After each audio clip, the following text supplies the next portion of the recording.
up on the couch with me, the Coach's Couch, and welcome to Inspired Coach Podcast. I am so delighted to have you here and a little piece of your listening heart.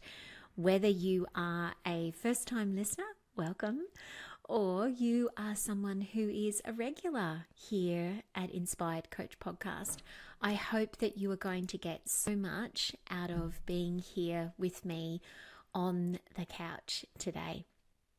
You might notice that there's a different background here. If we ever get these visuals out on YouTube, which I'm sure we will someday, that there's actual couches right here. Maybe one day I will literally sit on that couch and it won't just be an energetic couch here on the podcast, but I'll actually be sitting on it. Who knows? We maybe even have a guest on there one day live.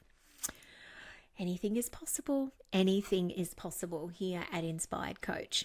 And so I'm delighted to be here with you for this episode of the Coach's Couch.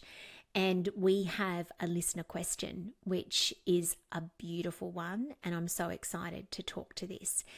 Today's listener question comes from Lisa Bain Walker. And you can find Lisa on Instagram at Lisa Bain Walker. That's Bain spelled B-A-Y-N-E. And this is Lisa's question. I've always been a bit unsure of the term holding space that is used by life coaches. Could you please delve deeper into this for new coaches and clients to understand exactly what this entails? Thank you so much, Lisa, for this question. And let's talk about holding space. Okay, so the first thing that I want to say is that the term holding space is one that is relatively new within the coaching and personal development industries and realms, and really has only been talked about and used within the last few years or so, three to maybe 5 years. However, the fact that the term itself is only relatively new does not mean that the act of holding space is new. It's not. And when I go on to explain in more detail about what it is, you will deeply understand what I mean by that. Because people have in fact been holding space for each other and for others for thousands of years in lots and lots of different ways. It's just that it wasn't called holding space as a new term. It may have been called simply sitting with someone, being with someone, being in confession, being in guidance, sitting with a healer, a medicine woman, a counselor, a guide, an elder, an auntie.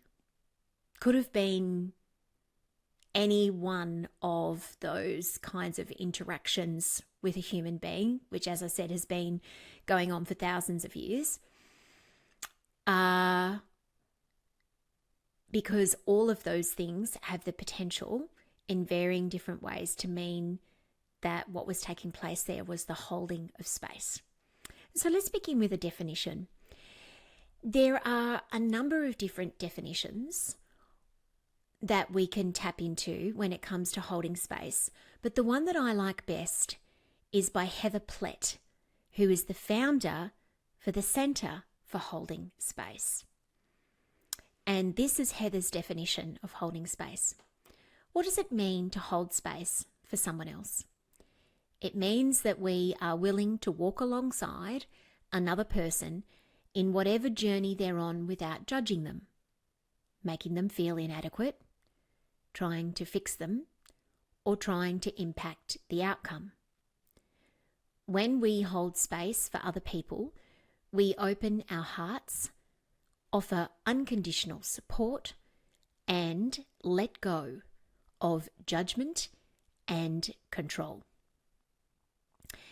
And so, if me reading out that definition from Heather sounds to you like I might have just described coaching or what could be coaching, you're right. It's not a trick in any way.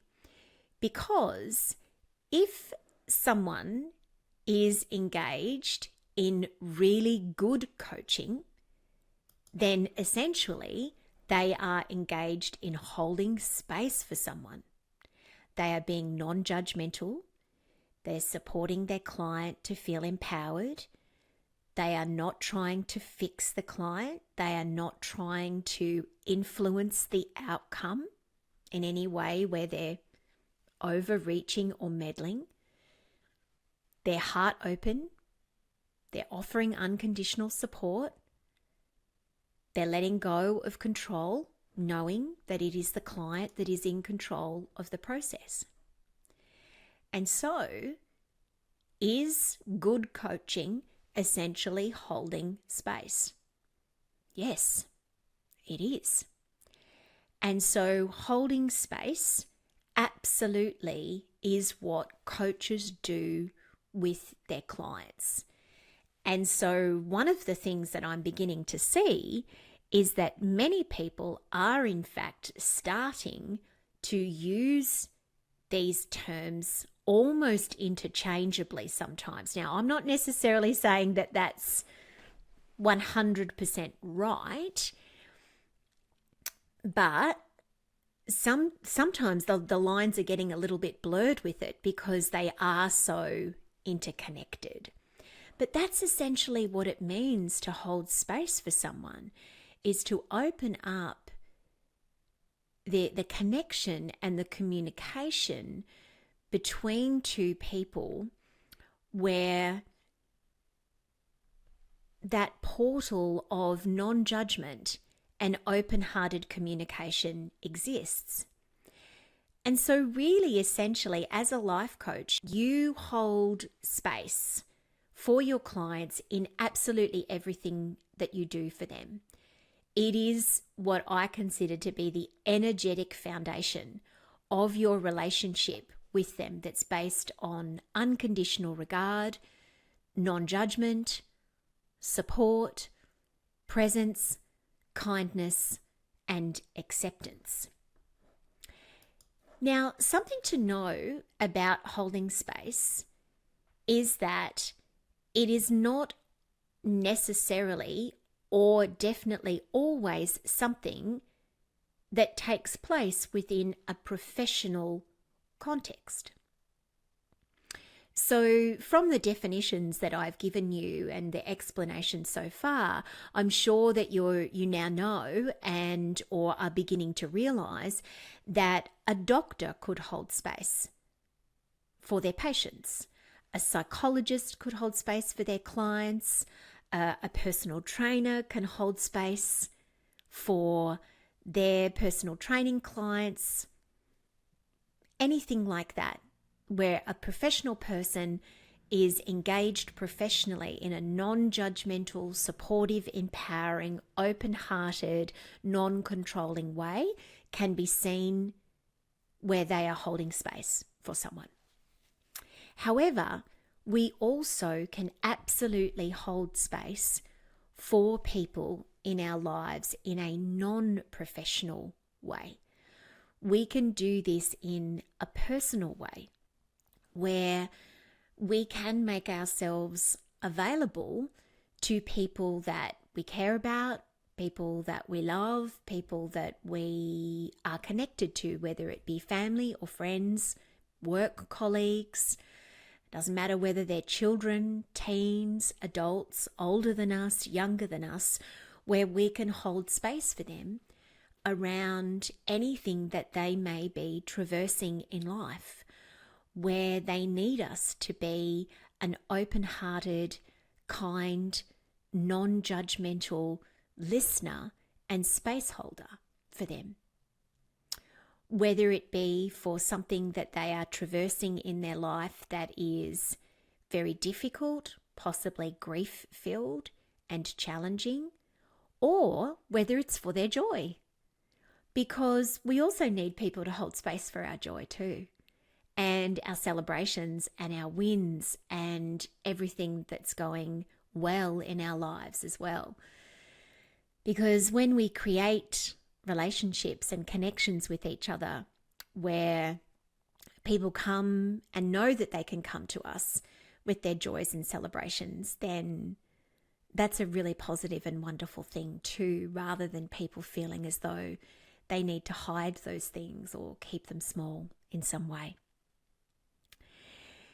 And so holding space for other people is not just something that's done in a professional context. It absolutely can be done in a personal way as well. And on the surface, when we think about things like compassionately witnessing people and accepting and supporting them without judgment, while we also need to retain our own sense of boundaries and sense of self too, you think, yeah, I can do that. That's easy. That's fairly straightforward, but it's not. It's actually something that in certain instances can be quite hard. Sometimes when we're called to hold space for people, whether as a coach or whether it may be in our personal lives, it can be personally triggering for us because maybe what someone is going through is something that we have a personal experience in as well. And if we have not resolved that for ourselves, it can bring up the stuff. Or we might find judgment hard to withhold. Even if we don't necessarily speak it out loud, somebody may be going through something and we may desperately want to try and fix it for them or give our opinion, offer up advice, and that may not be warranted or asked for or needed, even though we really want to give it. And I think we've all been there before. And so on the surface, holding space for people can sound like it's fairly simple, but in fact it is not necessarily always the case. And one of the things that I think we also need to take into account when it comes to holding space is that we can learn to be better space holders for ourselves as well as other people. And in fact, learning to hold great space, good space, tender-hearted, honest space for us as a human being probably is, in all honesty, the foundational step for being able to do it well for other people. Now, this does not necessarily mean that we're always going to do that perfectly or well, or that it's not a good idea when we may be traversing with something that we don't ask somebody else for help and to hold space for us. In fact, it may be a very, very good idea that we talk through something with someone, whether a friend or a coach or a professional or otherwise. And doing that can be a brave ask and very, very necessary. However, there are also going to be times in life where we have to either instantly, quickly, or just simply as it is, need to have our own back, need to have our own support system within ourselves in place. And that can look 1,000 different ways around how it is that we may speak to ourselves, how we nourish and nurture ourselves, how we manage when we might be feeling upset or triggered or tired or anxious or overwhelmed, or many, many other human things that we might feel and experience. Because we can't always outsource holding space. Sometimes, and in fact many, many times, we have to do it for ourselves. And we have to find out how we can soothe ourselves, how we can hold ourselves with non-judgment, how we can manage and nourish and nurture our way through difficult times. Again, that does not mean that we don't ask for help if and when we need it. But there are going to be times when we have to do it for ourselves. And so learning to hold good space for others also must involve learning to hold good space for yourself as well. I'd love to recommend a great book for this.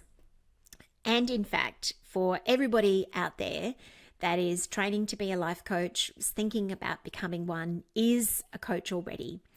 If you have not read this book, then as a space holder, which is exactly what you are, if you are a coach, I highly, highly recommend that you get this book and you read it, because I think it is brilliant and just an absolute must read.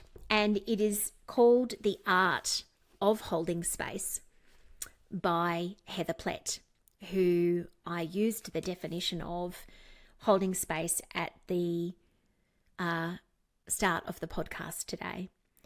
So The Art of Holding Space, a practice of love, liberation and leadership by Heather Plett.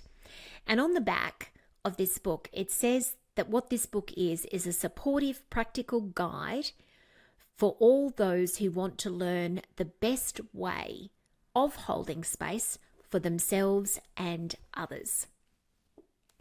Perfect. I couldn't think of a more accurate description of this book. If you want to be a better space holder for other people and a better space holder for yourself as well, then The Art of Holding Space is a wonderful, wonderful book for you to read. Lisa, thank you so much for asking this question. I have loved being on the couch with you today, and I hope that you have found this really helpful. I love that in Heather's book, she calls it in the title, The Art of Holding Space, because it is an art and it's something that all of us can adventure, play, explore, and create in our own way. And so I wish for you and for everyone listening that you find out what is that best way for you when it comes to holding space, not just for others, but for yourself as well.